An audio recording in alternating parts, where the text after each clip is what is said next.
Okay, so I want to introduce Valerie Corral. She is the director of WHAM, which is a collective, and they supply medical marijuana only. It was founded in 1993. And this lady here is a hero. She has helped the cause, and she's been through quite a bit, and it is an honor to introduce you. Thank you, Valerie. Thank you. Thanks. So we're really here tonight to listen to Jack talk, and Jack is a wealth of knowledge and has been an avid activist, the emperor of hemp. He's done a tremendous amount of work for this community, and the community, it turns out, is most Americans. It's very interesting. You wouldn't know that to listen to the rhetoric that comes out of Washington, D.C., but then again, we know that they're light years away from us and not really only 3,000 miles. I'll say a few words about WHAM and about our organization. It's a Women's Alliance for Medical Marijuana. We are the longest running medical marijuana organization, provider organization in the nation. That doesn't mean that we haven't had our run-ins with the law. We were arrested, my husband and I were arrested in 2002 and by the DEA, and we presently have a preliminary injunction against the federal government which allows all of our work to be legal. What we do is we provide marijuana in our collective for about 200 members, most of whom have a terminal illness, cancer or AIDS, and we do it at no cost. People can donate money if they want or if they can, but the fact of the matter is that people who are sick in America generally become poor or at least very financially compromised in no time. And before a person dies from cancer, he or she usually pays, or the illness costs, somewhere around $250,000. Now, what we've come to understand is that the use of marijuana allows people to undergo these rigorous chemotherapies, to take more medication. So while sometimes we have the argument that prohibition in itself is a very lucrative investment for the federal government, we also understand that economically it's a boon, at least to the pharmaceutical companies, because patients can take their medicines when they use marijuana, and this is something that we find often. And I want to just to throw this out, and because one of the most important things that I've noticed over the years that I've used marijuana for my own illness, which was almost 30 years ago that I started using, or 30 years ago, and worked with other people and working with WHAM since 1993, we've been collecting data from our patient members. And of all the things that they talk about that marijuana does, in relieving symptoms and helping with nausea, or to turn about wasting syndrome, to relieve neuropathy in the different formulas that marijuana can be taken, not only smoked. There are many different ways that marijuana can be used. But whether it relieves ocular pressure or again, neuropathy, pain, reduces pain, probably the most profound thing that I've heard over and over again is that marijuana allows people, some people, to accept their deaths more easily. It changes their consciousness, changes their attitude about facing death. And I don't know about death. I've been at the bedside of many of our members, and that's one of the fortunate things about WHAM, is that we're not a virus club. We're a collective. We're a group of people who are very intimately involved in one another's lives and dying process. But when people say that, I believe them. I believe that probably of all the things that are important, that might be the most single important thing that marijuana can provide.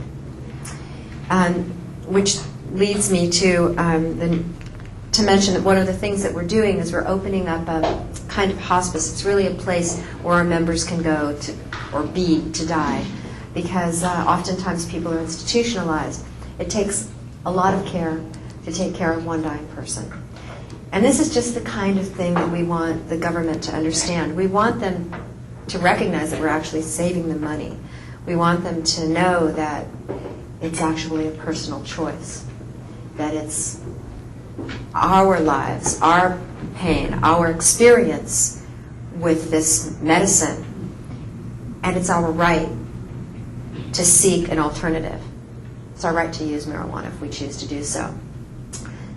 There are a lot of things that are our rights, at least we feel are our rights, that especially this administration does not agree with. And so we've got a huge amount of work on our hands. But I think that it inspires. It's bringing people, this administration particularly, is bringing people out from their feeling of safety and comfort, away from the television or the SUV or the big cushy seat, and recognizing that maybe it is not so cushy and so safe inside of what we think is safe, that place that we hold as our precious little safe world. It's not.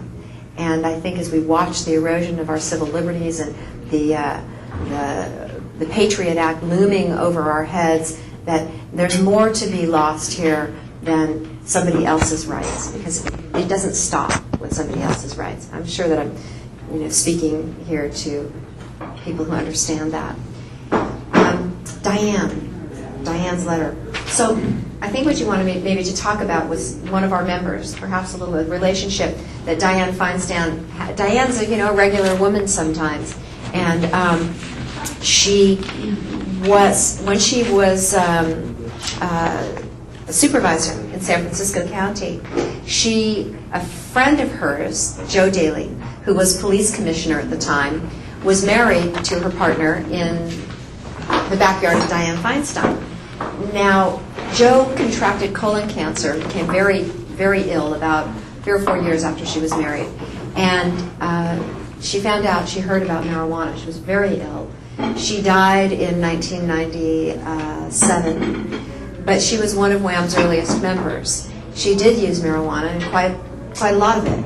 And it helped her to undergo, or at least to handle, the treatments that she went through. And Dianne, I think Dianne forgot about this. I think that what happens when you get so far away from the people and you work with language and you work with words and you don't work with what happens inside of the hearts of human beings, you forget. You forget who the people were in your backyard that were getting married, and you forget that illness and suffering can touch your own life. And I believe that when we remind people of what we want them to do for us, medical marijuana got more votes than Dianne Feinstein has ever gotten. So it's, if she just notices that, she might say, there's something important here. Why she hasn't is beyond me. But to remind her of what's personal to you. Everybody can be touched on that level, even politicians. Everybody can be touched from the heart, from the heart of your experience. And I believe that that's the place to move people. I believe that my experience, just as your experience, what is profound about that will rock and shake other people's lives. Because it's that familiarity, the thing that we recognize in human beings. And we look at each other and we notice.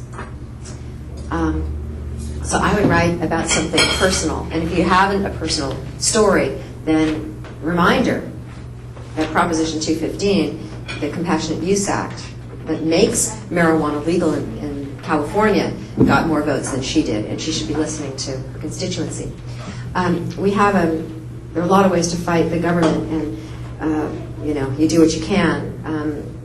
We have several lawsuits against the federal government, and one will be this far preliminary injunction, which makes all of our actions legal, including growing marijuana and giving it away to our membership every week, will sunset if the Raich decision, which is the decision that's right now in the Supreme Court, comes back negative from the Supreme Court. We expect that there will be a negative ruling from the Supreme Court based on it's based on a specific part of constitutionality dealing with the Commerce Clause. It's in states' rights, and I guess maybe we there are better ways to go about it, but I think we're sort of unraveling and trying to get through the judiciary with as many lawsuits as possible. We have a lawsuit for return of property. We have a lawsuit based on due process, which we hope will make it to the Supreme Court. If Raish does not win, we hope Raish will win, and it'll all be a moot point. And we also have a lawsuit against the federal government for blocking research. I think the best thing that we can hope for is the tirelessness of activists and the outspokenness of American citizens. Was there anything else that you wanted me to cover? I don't think so. Okay. No. Well, then, probably the most important thing, and the reason that everybody's here tonight, is to herald one of the cannabis revolution's great leaders and remarkable human being. I just want to read a list. But there's a list of names that Jack has been titled, sainted with, knighted with. Is the emperor of hemp, or the emperor of hemp, the patron saint of cannabis protest movement, a tireless hemp activist, the king of cannabis, and I think that he's probably the man with the hugest hemp heart, and he's an activist and a writer, and he's the subject of countless articles and video and movies, and he ran for president, didn't you? He ran for president on the Green Roots Party. Is that right? $300 I ran for president in 92 I'm 92, both ran for. served in Minnesota and Portland, Wisconsin, and served in Iowa. I love it. I love it. So we got to have Jack for president.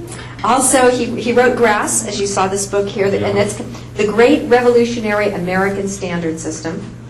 And he wrote The Fabled Emperor Wears No Clothes. That's the history of hemp and marijuana prohibition. And it's a landmark study on the environmental consequences of hemp prohibition in the United States. Also, you made a vow with your longtime friend, Captain Ed, that you would not give up the struggle against prohibition until it was legal, or until you were 84? 18, 19 years to go. Yeah, it's going to happen soon. It's got to happen soon. I can't say much more about, well, I could spend days talking about Jack and all the wild escapades and stories, and there will be countless stories said about Jack, but nobody can tell the stories better than Jack himself. And if you will, it's an honor and a complete pleasure to introduce JackHerer.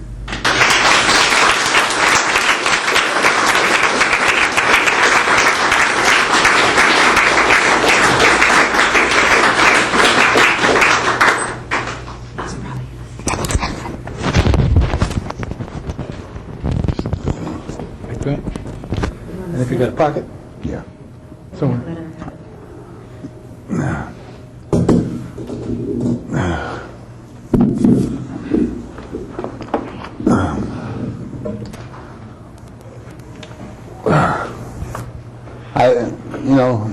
I would rather stand, but about 4.5 years ago, almost 5 years ago now, in July, I had a stroke. I was up for 4 days,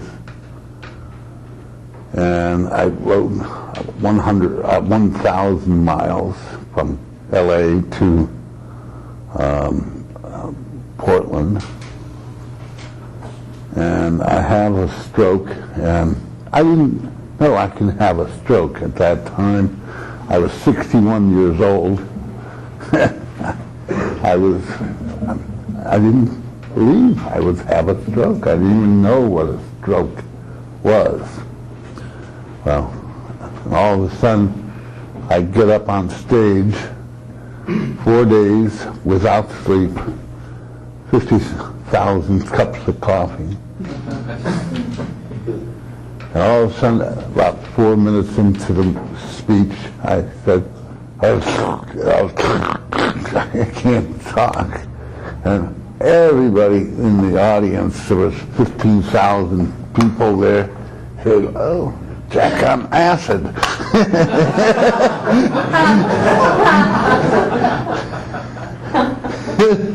I'm telling you the truth. And well, I've been on acid 2,000 to 4,000 times, but I wasn't on acid that day. And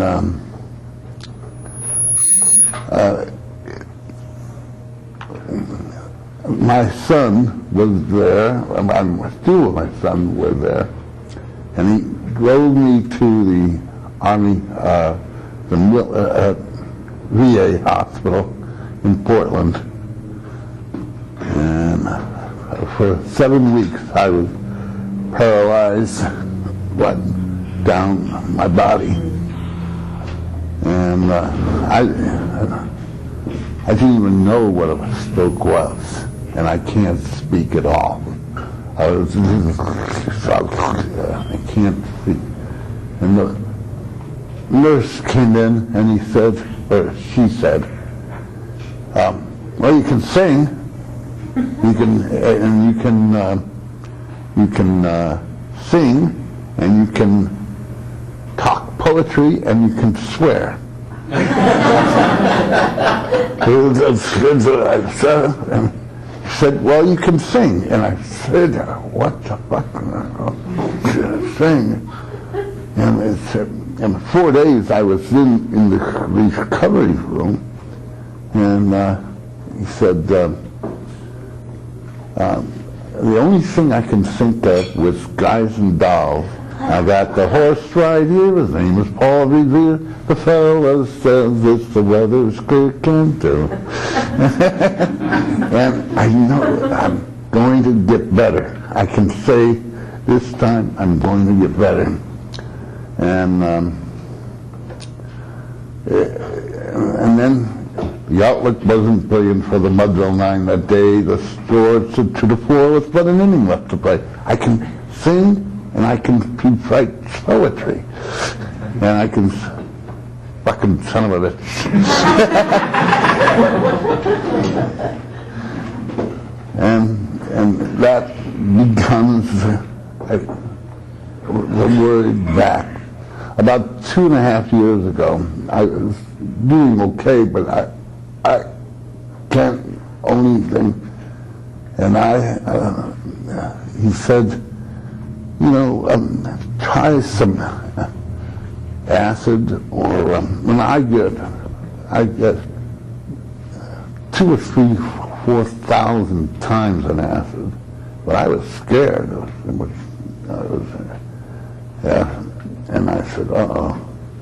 Well, I will try some Amanita muscaria. This is a red mushroom with white dots on it. And it's very, very, in fact, this is the one that is God to 99.5% of all of mankind for the last 7,000 or 8,000 years, whether they know it or not. And I took it, and I can speak to you now. And I don't know what I prove some of that, but I can talk, and you can understand me. And nobody has ever told you about Amanita muscaria before, I think. And I only took 1 or 2 grams a day, not 33. That is seeing God, becoming God. Now, I will tell you about the reason I came here tonight. This is the first time I'm speaking large audience for almost 5 years. And next week I go to Arkansas University in Fayetteville, and they're paying me, and then from there they're picking me up and telling me to go to Missouri University. It's about 100 miles from St. Louis, and I will see. I hope this is kind of a practice what I will say to you, to them. Marijuana came into my life when I wrote this book in 1979, 60 died. I wrote this book, and we published it in, I started writing this book in 1992, but 2 or 3 years before that, I my first joint. I wrote this book, how to, 2 years before High Times, and it was about how much to charge for all different types of weed, from 1 to 10, 10 being best. And I didn't know anything about hemp. I don't even know what hemp was. And I thought I was a history major, and I was in school, everything about history. I liked it, and I didn't know that until after this book was written, about 1 or 2 weeks after it was published. I went into Michael Aldrich at a conference for Normal, and he was a doctor of history from he was a doctor of history from Buffalo University, and he was living out here. And I said, I went to Buffalo for 1 year, and well, you know about hemp, this wonderful book you wrote. I don't know, I didn't even know what he's talking about. And he said, hemp was, hemp, the real name for marijuana. And I didn't know that. And he started to tell me, and then I wrote his book and about 10 or 12 other books. And I was reporting for 5 different newspapers and magazines. About once a month I was writing up a column, mostly about how to charge for pot. But I did, well, I will write a little bit more of a story. Then one night, Captain Ed Adair, he has a head shop with in L.A. Him and I were on acid, and all of a sudden, we were really close, and he said, holy shit, it's the best thing in the world for this and this and all this. I have learned in the 18 months I have been introduced to him, about 1974. Wow, it will be, we said, you can run the whole world on hemp. And you were on acid, you were. And, oh man, and 95% of all clothing was made from hemp until 5,000 years ago until 100 years ago at that time. It's 125 years now, 30 years. But 95% of all clothing, rugs, drapes, sails, ropes. Wow. 95% is a lot of stuff. Wow. And 95% of all paper is made from hemp until about 1880. I didn't know that. I have no idea. They give anything but wood. And this is 1974, and I think 30% of all medicine in the United States and around the world are made from hemp. It's the only medicine that nobody has ever died from in the long history of hemp. Wow. And when you're on acid, it's, wow, that's and 30% of all pharmaceuticals were made from hemp. And nobody ever told me that hemp or marijuana was good for anything except smoking and getting high. And 80% of all energy is from hemp until about 1850. Now, I didn't even know that there was hemp for energy. I mean, this is, it's so unbelievable that you can make all these things out of hemp. And there is only one plant that's good for the ground on the whole world, and it's hemp. The only plant that's good for the ground from the equator to the Arctic Circle is good for the ground, and then you can grow it again and again, and you will get better and better and better the ground in anything.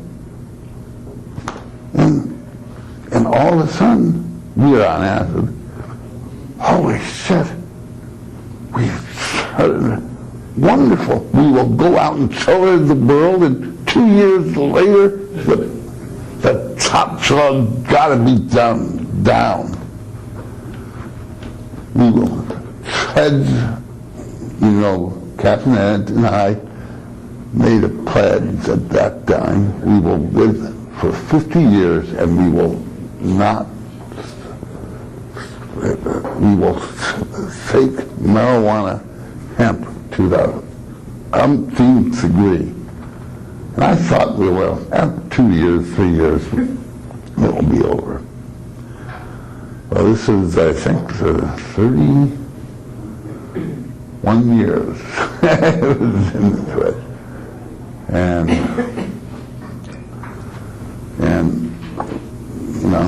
but I'm going to tell you about the history of hemp in a certain way. Now, you guys, this is old Ironsides, if you can see it. Now, imagine this. It was $50,000 in those money in 1810 and 12 to build old Ironsides with a whole ship. $50,000 to build this thing, the U.S. Constitution, old Ironside. And it's $400,000 to build the sails and the ropes for that ship. It only costs $50,000 to do the structure out of wood. but $400,000 for the sails and the rope for that ship. That's a lot, and you got to replace it every 2 years. 100% of it got to be replaced. That is how important marijuana. 30% of all the people that lived on Earth, from China to Europe to the United States, worked on hemp full time for 5,000 years ago until 1875. I didn't know that. You guys know that in school? You know, I didn't know that. And wow, did nobody ever mention this to me or you or anybody else about hemp? And it's the most important thing in the world, 50,000 more times more important than cotton. And nobody has ever mentioned it to you. That is enough to be fucking mad about for the rest of your life about the government.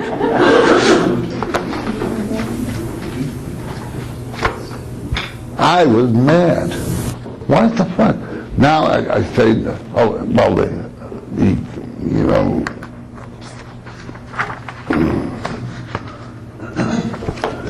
this is, if you can see it, this is a Perry Schooner,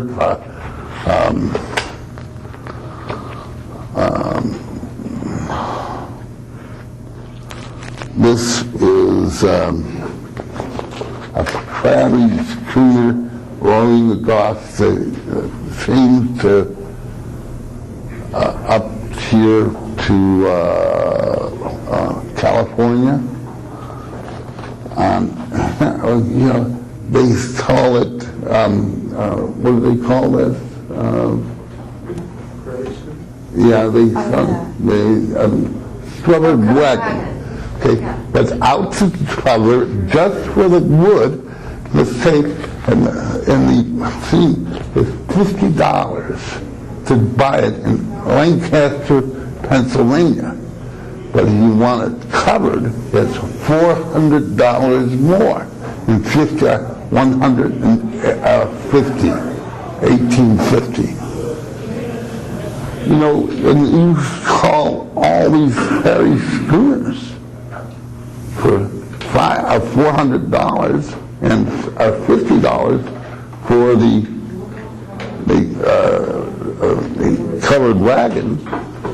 Without covered, it's only $50. Well, that's each and every time I thought about hemp, I was mad because I didn't know anything about this.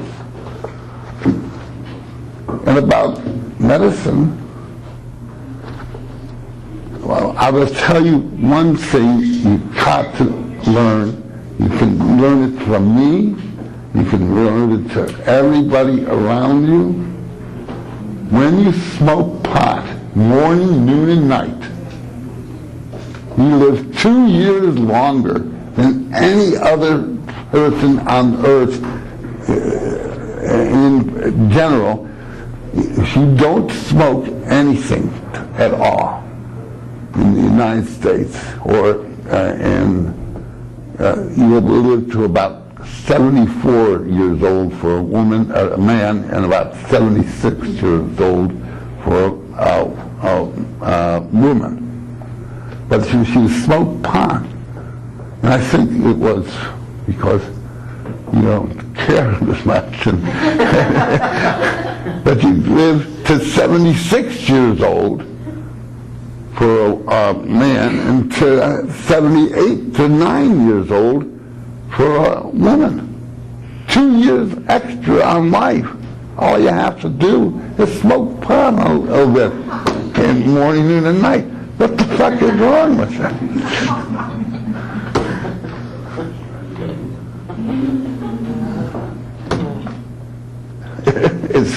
unbelievable that you can smoke something, and instead of your lungs getting more decrepit as you would with tobacco, you will get healthier and healthier and healthier because you can give up cigarettes for lung cancer. I just went to this week, last week, I went to Woodstock, New York, and the guy was, you know Leon Helms from the band? I don't know him. Yeah, but, well, he was there, and I was a guest at his place. I was put up in, well,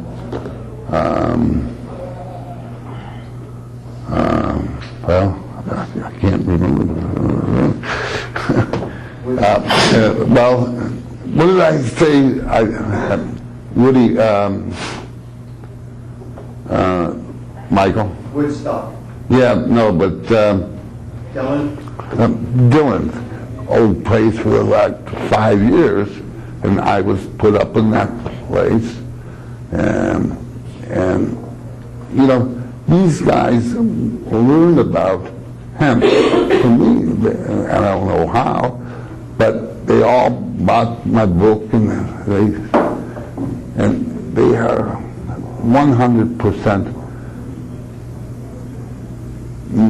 This is my vocabulary. My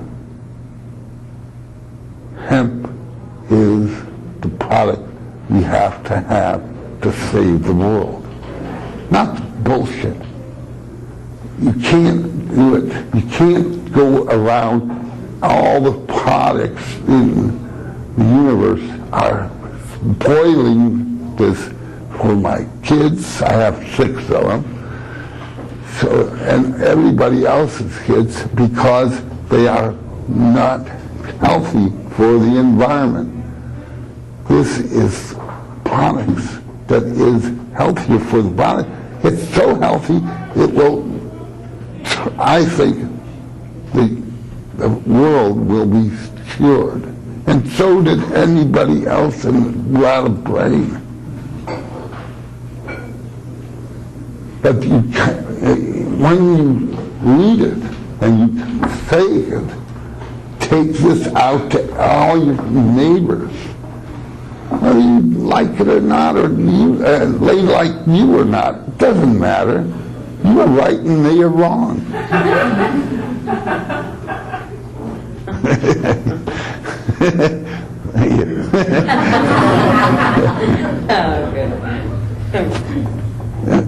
Yeah. You know, it was, now you can make plastic of hemp that will completely, totally degradable. And you can make oil and gasoline from the Arctic Circle to the equator. You can make in Canada, in the United States, and Russia, and Siberia, enough gasoline to run the entire world, even now. And you don't have to empty the pockets of petroleum and natural gas, because it won't. I don't know what the fucking planet will do without those in the ground. I'm not sure, and anything else, but I do know we have enough, and we can take this for hemp, can run the world naturally, and it's against the law. Now, eating 125 years ago, all the people in China ate 50% of their calories in hemp. 1,000 out of 2,000 calories were made out of hemp. every day in China. And then they switched to rice about 125 years ago. I think because you can only go by records from 60 or 70 years of age, they're 60 years of age 125 years ago, and said they went down 10 years by switching to rice instead of the most healthy thing you can eat on your planet. The healthiest thing you can eat is marijuana, morning, noon, and night. And it's against the law. It's just a fact. Now it's not against the law, thanks to you and all the upper. And thanks to you. Yeah. But it was, at this time last year, it was against the law. That house, that house. We went around the world and taught this information all over the world. And now almost all the countries are accepting this is the Bible. And they are laughing at us, the Americans, because we don't have a future. They are, you go to Germany, they got about 10% of their cars are made out of hemp now. That's okay. And they have 2012, they have to have 100% of their cars made from biodegradable plastic or not at all. It's only 7 years away. We don't have that thing. You know, when you think of this, what did I say? You went to high school and college, and you didn't learn anything, and they still don't teach anything. And what you've got to do is, this is not a one-time thing. If you come out here and listen to me speak, and then, oh, wow, that was interesting, and then go down. If some of you, all of you, can go out and spread this word about your relatives and your employers and all around you, your schools or your colleges or your religions. This is the word every time. And I don't want to hear that story about that anymore. I don't care. Fuck them. This is the way, I'm sorry, when I have the stroke, it's so much easier to say, fuck them.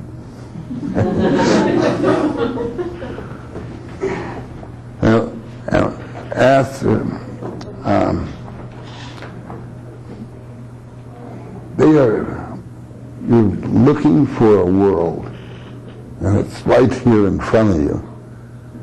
And it's hard with a cigarette, and you get healthier from smoking it. You get all the paper you want from smoking. This is 100% hemp paper. And if you do it on the old tape, it's 100% hemp ink too. But they haven't done the research to make it 15,000 books an hour. But and that, I will open the questions for you today. My question is this: it used to be legal, of course, and used for all the purposes that you mentioned. And when they start to make it make it illegal, were there various interest groups that complained? Were there people that said, no, you're taking away our livelihood by doing this? Well, that is correct. In 1920s and 30s, they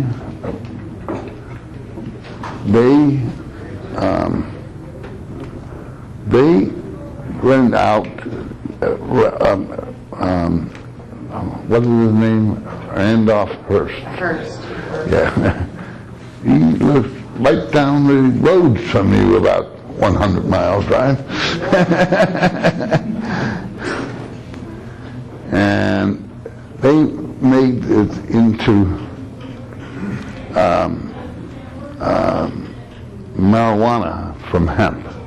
They didn't know 99% of all the people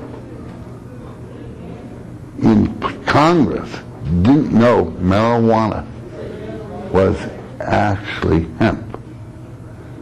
It was taught in all the schools until 1930s. And then in the 40s, it was taken out. When I went to school, there wasn't one single thing about hemp.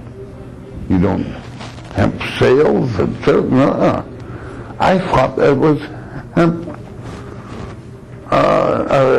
cotton sales and wood pulp.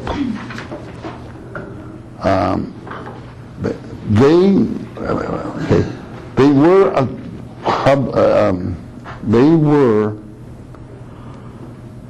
okay. I'm sorry.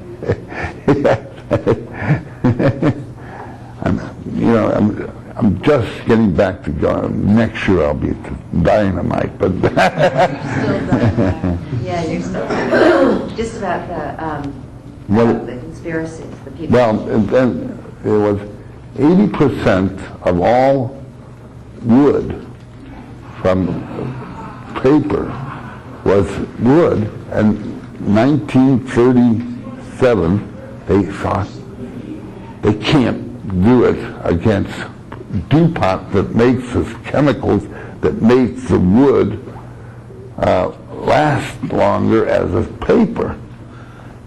And they have 100%, 80% of all their business came from making sure pot was never legal again.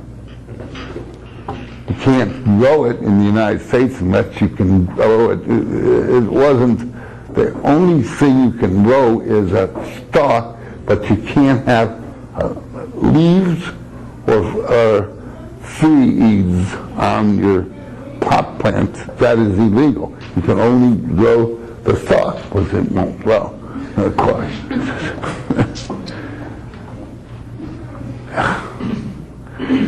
It was 80% illegal for DuPont. If they can make pot illegal,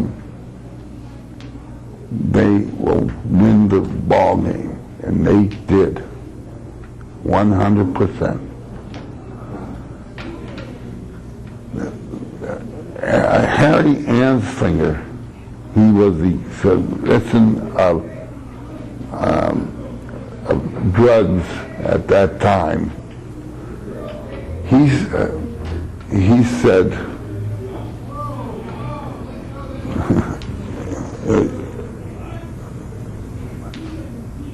okay, one thing. Harry Anslinger, his father-in-law, uncle-in-law, was the fifth banker in America out of Pittsburgh. I can't remember what his name is unless I look it up. Everything for Anslinger was DuPont, and they have the most incredible story they can sell because they have all the politicians in their pocket, and they still do. in 1900, they're all going to do natural gas, and then they set a tax on natural gas, but not a tax on oil or coal. Or that is unnatural gas to become only natural gas that comes from the farms. That is about 80% of all oil at that time comes from the farm. The word diesel came from the farms, not from natural gas. And they have only thing on natural farms, but no tax on the grass that came from the ground. And that is why a whole lot of things come up. I'm sorry if I'm breaking up. I hope you're getting the message that what is right is everything about marijuana is right. 2 years longer on life. God, how can you do that? Well, the insurance company will be happy because you live 2 years longer, and the Social Security will be bankrupt because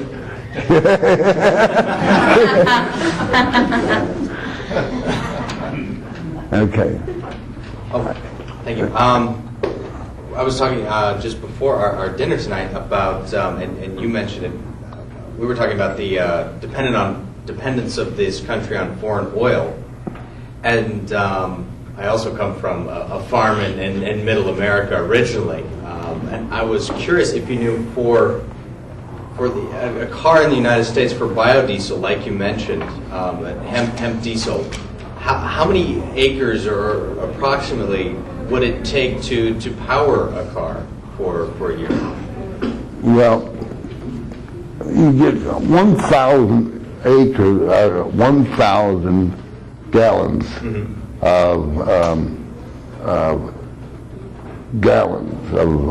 not gas, fuel. And if you want to, you can take it back to 500 gallons of gasoline. And then that is about $1,000 an acre, and that is a really good crop. And I don't think it will be because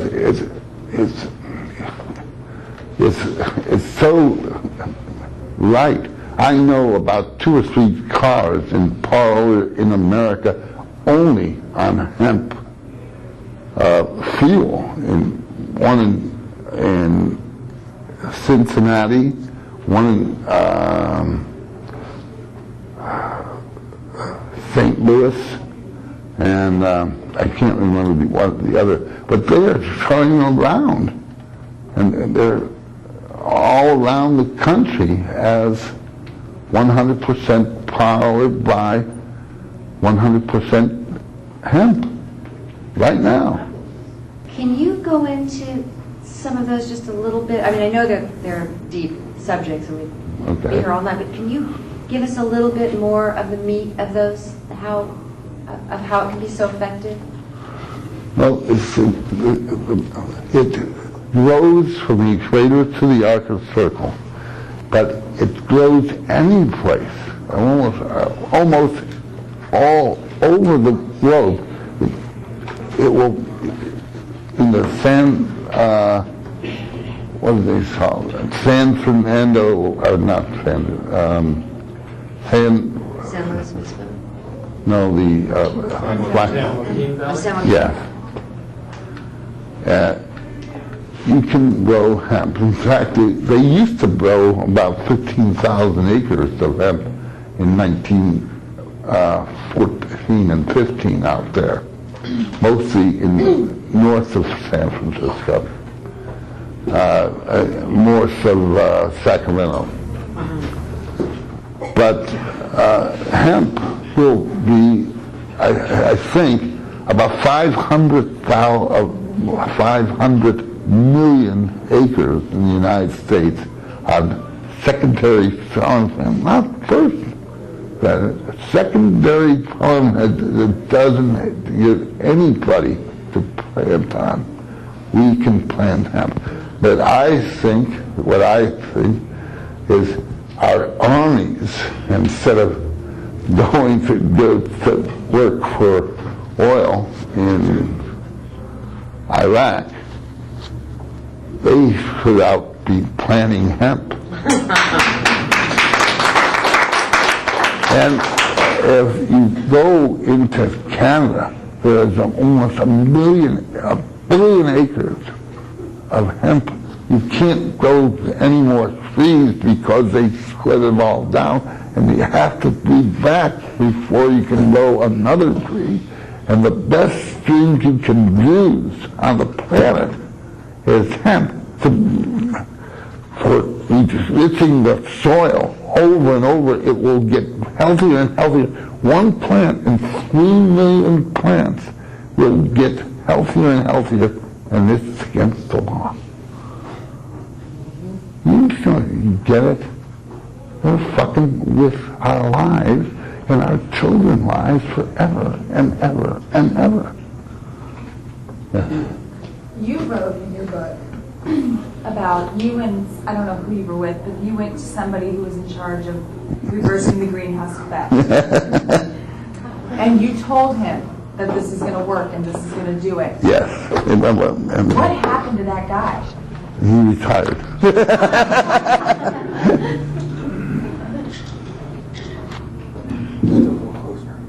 Oh, okay. Thank you.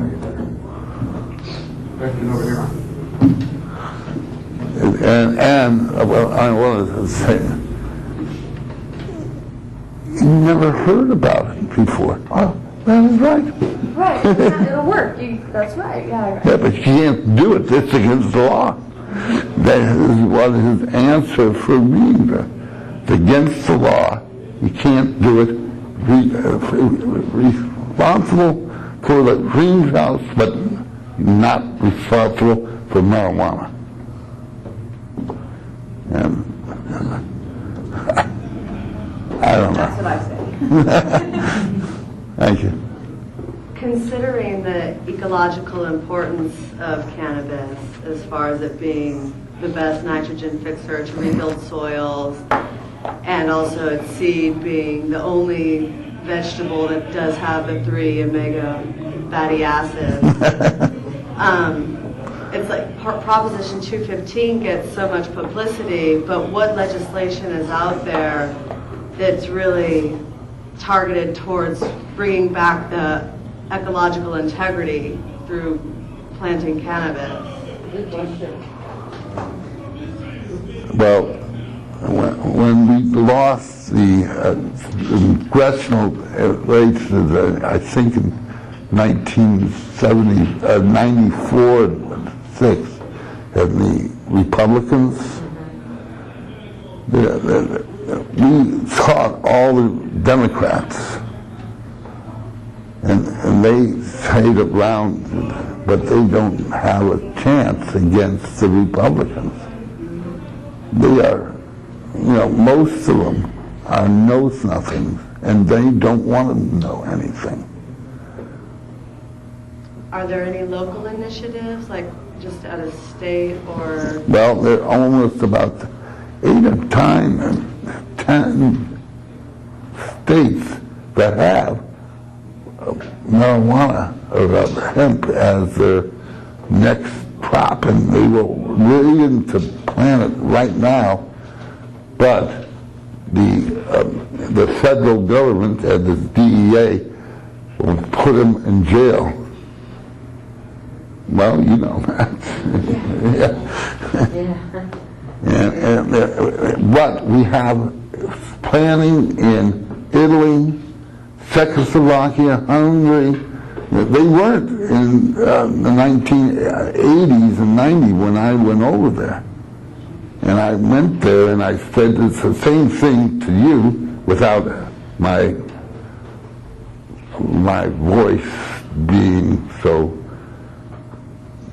I think I have a few seats at that time, and they all, Germany is, France is not, but France always had cannabis was a big thing in cannabis, and all these, and Spain is getting, I think Spain is getting the 100% legal all the way. Isn't the U.S. the only industrialized country that doesn't allow industrial hemp? Yes.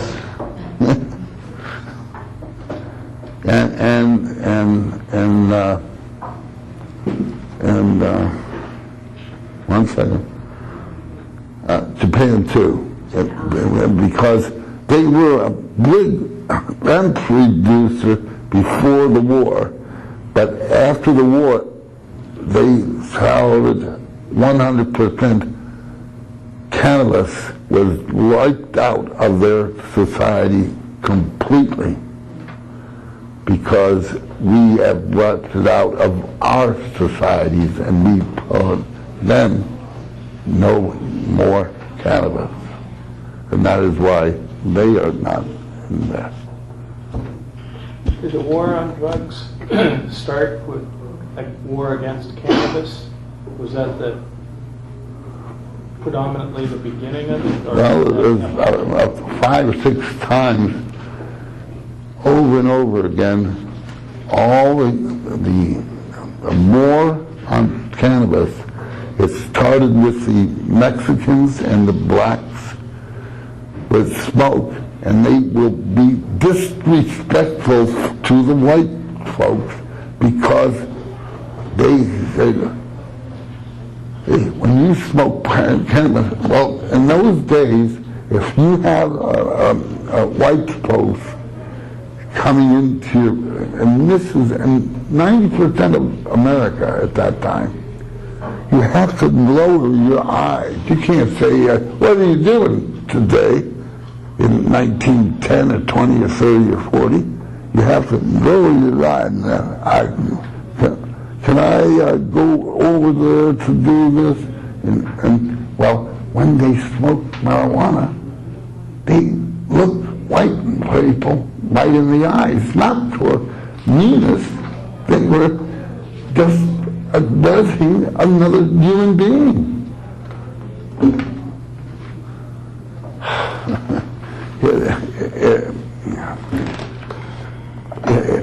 You know, I know it sounds, but everything you're saying, I think I started it over and over in my book. And I'd like to answer this, but I hope I'm sorry I'm not the perfect speaker I used to be, but the knowledge of you're getting this information again from me, now you know. You can't depend on me to get this information. It's you that's got to do it over and over and over. And you can't say, I will see it for 2 years and then it's... Me and Captain Ed take a position each and every day for the rest of our lives. We went over and over and over and over and over. We will not put cannabis on the back burner. We will put it in the front burner, and we will do it so everybody knows this information. Once you know this, you know it for good. You can't go out from here and say that you don't have anything. Well, that's the way.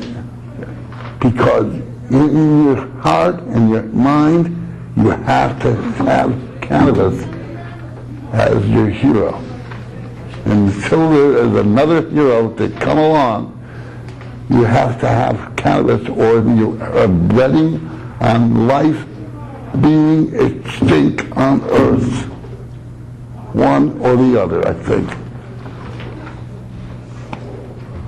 Jack, I wanted to add something to answer the lady's question over here. In California, there is an assembly bill that has been put into the assembly.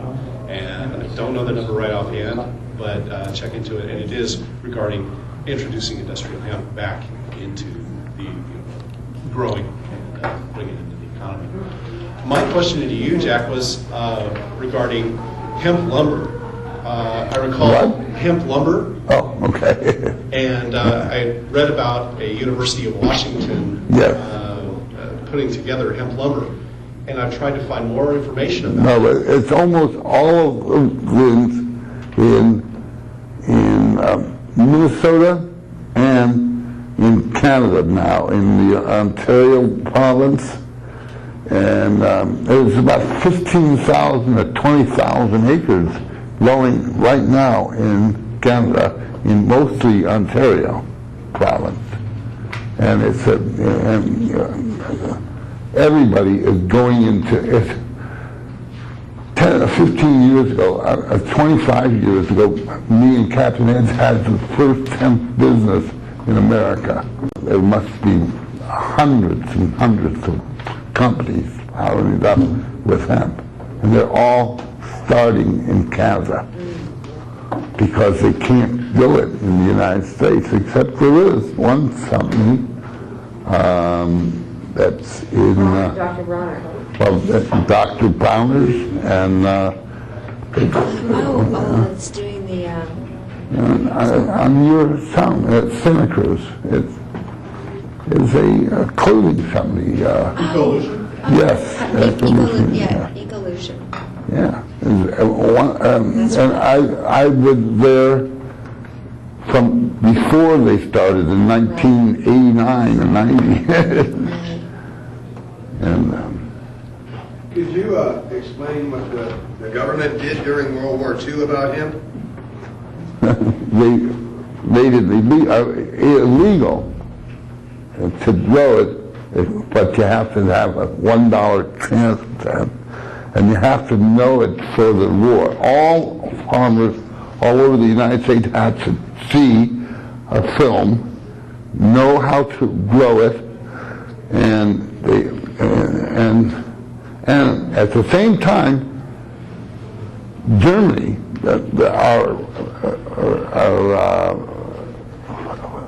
their enemies of growing hemp, that's the same thing as America is doing for hemp in the 1942, 3, 4, and 5. And that after the war, it stopped. And then it was almost, I think by 1952, it stopped almost entirely. But it wasn't, it was, they were growing it for ropes and for parachute webbing and for tents. And Russia and Germany have tents, have 100% cannabis forever at that time. Did I answer your question? Okay. Thank you. Could you tell us anything about the 2008 hemp initiative that's going to... Well, okay,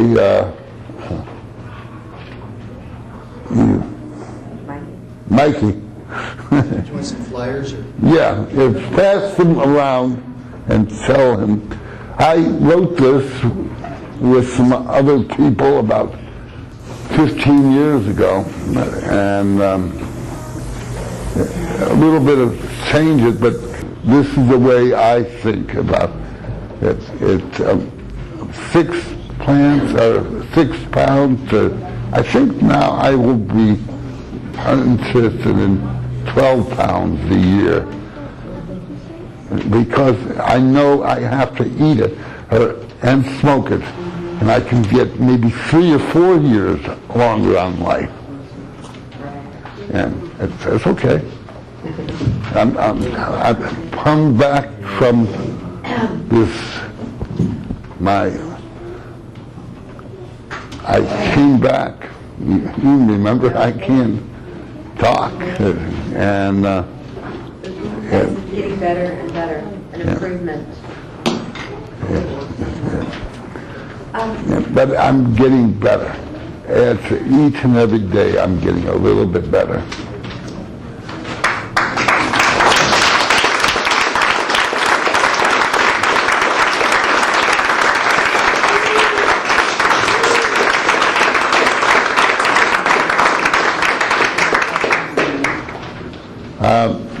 Can you pass this around to the audience? We all got this, is that what you're asking? Yeah. Oh, okay, Yeah, we- okay. So if we could just have a couple more questions, and then we're going to wrap things up. Go ahead. Jack, I just want you to remind everybody that in the wake of the Risch decision, which is the decision that's coming down from the Supreme Court, Yeah. which will determine whether or not this possibly very narrow decision about whether marijuana use by an individual within the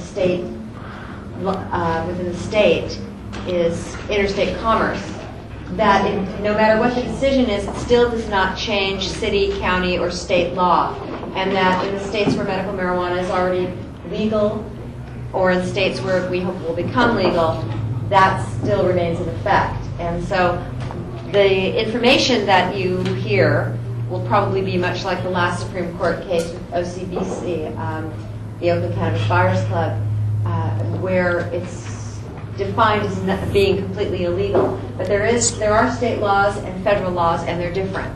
And so while federal law does trump state law, it is the belief on the part of many Californians, including even Governor Schwarzenegger, with medical marijuana, that it will remain legal in the state of California. And I think that folks need to remember that and keep, to not deny it, to not back down from that legality, because it's something that we have achieved as a state. And it's just a reminder. I think Schwarzenegger will be good to the state of medical marijuana. And I think on all things of medical marijuana, he knows what he's talking about. He's certainly smoked enough of it. Yeah. I think he's a good target for us, isn't he? Just to just write another letter? Yeah, Write another letter. Schwarzenegger. And what does Boxer feel? How's Barbara She's Boxer? come over, actually. He Be is? congratulated, yeah. She's recently taken a position of support for medical marijuana. It's very recent. But it doesn't hurt to continue to write her letters too. Just a reminder that, hey, congratulations, thank you, don't forget, we won. It's a job, so they need to keep their jobs. And since we're on politics here, please, if you haven't already, scratch out a few sentences to Diane. You don't need to mail them. Just give them to me at the end of the night. I'll pass them in. Does anyone not have? Okay, I'll pass out some. I have open them on the back of mine, so. Anyone else? I have to sign your book. Yeah, I want this one. Yeah. So there's also some T-shirts in the back. Anybody that wants to help support by getting some T-shirts? They're all on the back over there. Remind you of that. So soft. Since in your discussion tonight, now you've explained all of the major benefits through the years that we've derived from hemp. But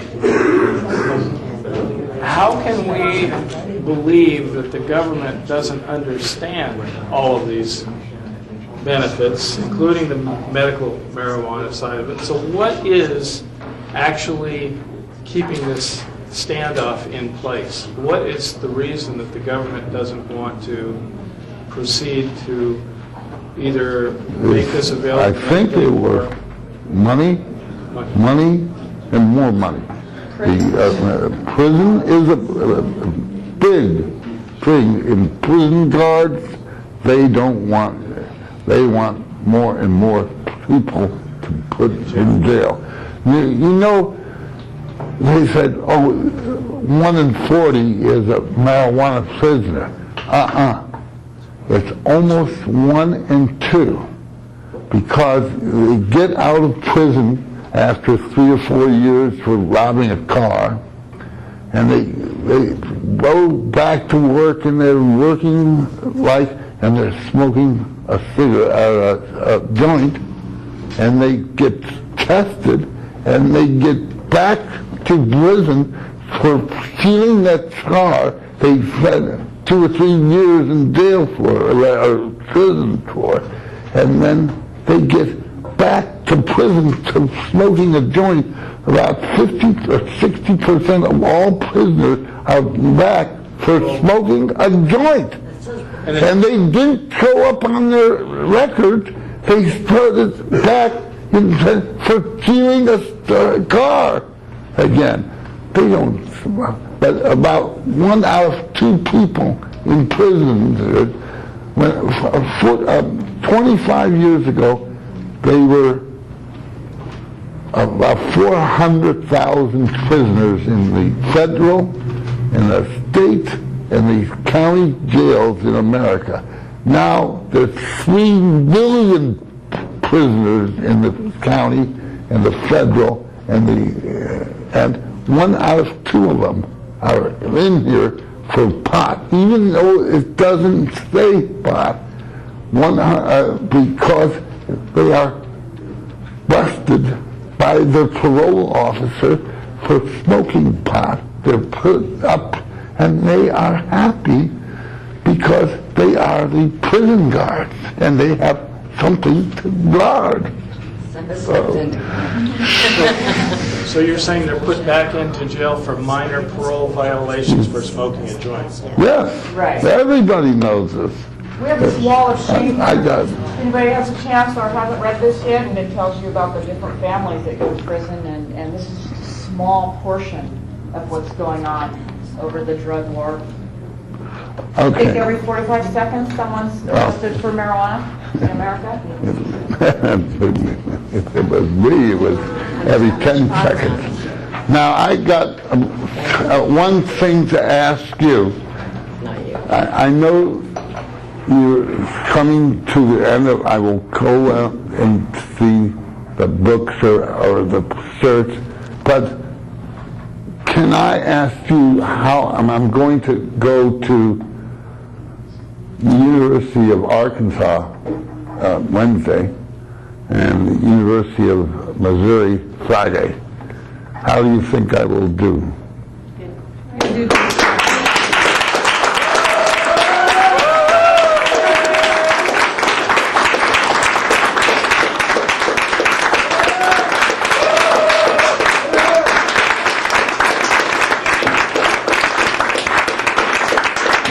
You can understand me, and I get the message across. I think you will go out and be good citizen and get everything about hemp, every way you can say about hemp, and you will save the universe that way. And I don't think there is another human being who can get out. I don't want to save the universe. You will. It's a wonderful feeling about saving this country and this world.